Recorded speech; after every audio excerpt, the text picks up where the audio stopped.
Olá, no Papo de Professor de hoje vamos estudar alguns artigos do Estatuto da Criança e do Adolescente. Olá, professora, tudo bom? Tudo bom, Vivian. Professor, o que o ECA mudou? Bom, Vivian, o Estatuto, ele modificou o paradigma do tratamento legal para crianças e adolescentes durante décadas, e não só aqui no Brasil, viu, gente?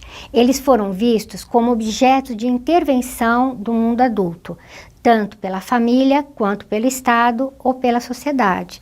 Portanto, esse ponto de vista não era só jurídico. Como consequência, crianças e adolescentes não tinham reconhecidas sua condição peculiar de pessoas em processo de desenvolvimento, que possuíam interesses especiais decorrentes da própria infância e adolescência e que, inclusive, mereciam contar com proteção jurídica. Professor, e como o ECA alterou essa concepção? O ECA substituiu a primeira legislação para a infância e adolescência. O Código de Menores de 1927 baseava-se na crença de que qualquer conduta considerada fora de um padrão pré-determinado pelos adultos era um desvio e deveria ser punida com a segregação e confinamento daquele que era considerado doente. Com a Constituição Federal de 1988, a tradição do Código do Menor é rompida, porque no seu artigo 227, ela afirma que a concepção de que crianças e adolescentes são sujeitos de direitos e que eles podem exercer esse direito perante a família, a sociedade e o Estado. Então, Constituição Federal e ECA mudaram a tradição do Código do Menor. E quanto aos artigos que geralmente são pedidos em provas, em concursos? Os artigos 15 até o 18 são artigos bastante pedidos em concurso, né? Porque eles tratam do direito à liberdade, ao respeito e à dignidade. O artigo 15 reafirma os princípios do ECA desde o primeiro artigo.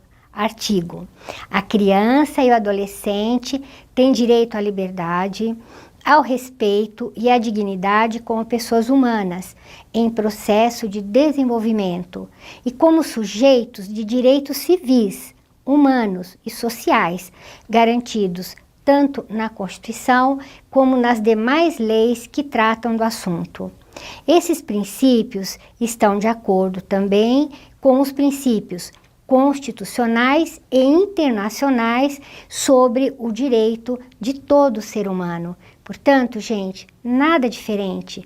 São os nossos direitos de seres humanos, dos adultos, dos velhos, né, dos idosos e assim por diante. Portanto, a ideia de que crianças e adolescentes são sujeitos de direitos e que eles podem exercer esse direito perante a família, a sociedade e ao Estado. É isso que o ECA trouxe. E quais são esses direitos? Eles aparecem no artigo 16, que especifica quais são os aspectos compreendidos no direito à liberdade. Professora, então como são vários incisos, eu vou citar os títulos e a senhora explica cada um, pode ser? Pode ser. Então vamos lá. Inciso 1, o direito de ir, vir e estar nos logradouros públicos e espaços comunitários, ressalvadas, é claro, as restrições legais. Isso, é o direito que nós temos, né, de ir e vir. É claro que na criança e do adolescente, por exemplo, tem aquelas restrições do 14 anos, né, 16 anos, 18 anos e assim por diante. Inciso 2. O direito à opinião e à expressão. Isso quer dizer que a criança e o adolescente devem ser ouvidos quando da aplicação de advertência ou outro tipo de punição, inclusive, por exemplo, na escola. Inciso 3. O direito de ter uma crença e de participar de culto religioso. É um direito, portanto, né, que a criança e adolescente tem, mas não é admissível que a religião seja o foco central das atividades desenvolvidas com crianças e adolescentes, e muito menos que seja determinada crença ou culto religioso, ou seja, a imposição, né, de uma crença ou culto religioso, ou da escola ou das suas famílias, né? Mesmo quando a entidade, a escola, tenha um cunho profissional. Na Constituição e na Lei de Diretrizes e Bases, a disciplina religião é obrigatória, mas optativa para o aluno. E, além disso, a lei proíbe, porque a lei proíbe, decreto não muda a lei. Qualquer forma de proselitismo por parte da instituição escolar e por parte do profissional que ministra a disciplina. Inciso 4. É garantido às crianças e aos adolescentes o direito de brincar, praticar esportes e divertir-se. É básico, né, gente? Nesse inciso, a lei caminha para e passo com as orientações didáticas e pedagógicos, que alertam para a necessidade de selecionarmos conteúdos que tenham significado para o estudante, além de prevermos formas lúdicas de tratamento do conteúdo, de acordo com a faixa etária. Inciso 5. Eles têm o direito de participar da vida familiar e comunitária sem discriminação. Então, no contexto escolar, isso significa garantir espaço para as reuniões de pais e mestres, para o conselho de escola, a PM, e também garantir aos que trabalham na instituição escolar a participação na vida familiar e comunitária do aluno. Inciso 6. Crianças e adolescentes têm o direito de participar da vida política na forma da lei. No caso da escola, né, para atender ao inciso, são bons exemplos a organização ou o fortalecimento, onde já houver, do Grêmio Estudantil, do sistema de monitoria e ou, né, da assembleia de classe. Inciso 7. Crianças e adolescentes têm o direito de buscar refúgio, auxílio e orientação. O papel da escola aqui, no que diz respeito, né, a este inciso, é chamar os pais ou responsáveis se for detectado algum problema. E se nada mudar depois daquela conversa, né, encaminhar o estudante e pais para o conselho tutelar. Não tendo resposta do conselho tutelar ou dos pais, encaminhar o problema para a promotoria. Tudo precisa ser registrado em ata, com testemunhas, com o cuidado de garantir o direito de defesa, tanto do aluno como dos pais. E, principalmente, não expor de forma alguma o aluno a situações vexatórias ou discriminatórias. Então, professora, agora vamos para o artigo 17? Isso aí. Ele diz que o direito ao respeito consiste na inviolabilidade da integridade física, psíquica e moral da criança e do adolescente, abrangendo a preservação da imagem, da identidade, da autonomia, dos valores, ideias e crenças, dos espaços e objetos pessoais. Reafirma também o direito ao registro imediatamente após o nascimento, o direito da criança ter, desde o nascimento, um nome, o direito de adquirir uma nacionalidade e, sempre que possível, o direito de conhecer os seus pais e de ser educada por eles. Além disso, a lei determina que o Estado tome medidas para proteger a criança contra materiais prejudiciais ao seu bem-estar. Então, o Estado tem a obrigação de defender a criança e o adolescente. Sim, o Estado e todos os cidadãos têm que respeitar e fazer respeitar os direitos de crianças e adolescentes, agindo na defesa deles diante de qualquer ameaça ou violação. O artigo 18 afirma que todos têm o dever de velar pela dignidade da criança e do adolescente, pondo-os a salvo de qualquer tratamento desumano, violento, aterrorizante, vexatório ou constrangedor. Esse artigo, portanto, indica a possibilidade de responsabilização daquele que se omitiu no caso, né, de um problema com a criança, porque sempre é preciso fazer a comunicação do fato, mesmo que se trate de mera suspeita aos órgãos e autoridades competentes.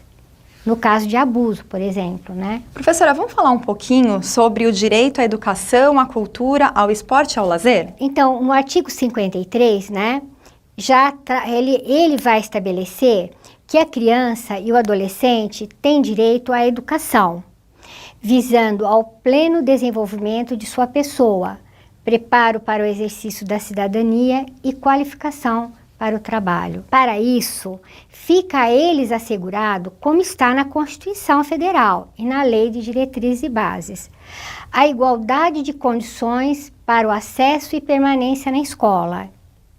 2. O direito de ser respeitado por seus educadores. 3. O direito de contestar critérios avaliativos, podendo recorrer às instâncias escolares superiores. 4. O direito de organização e participação em entidades estudantis.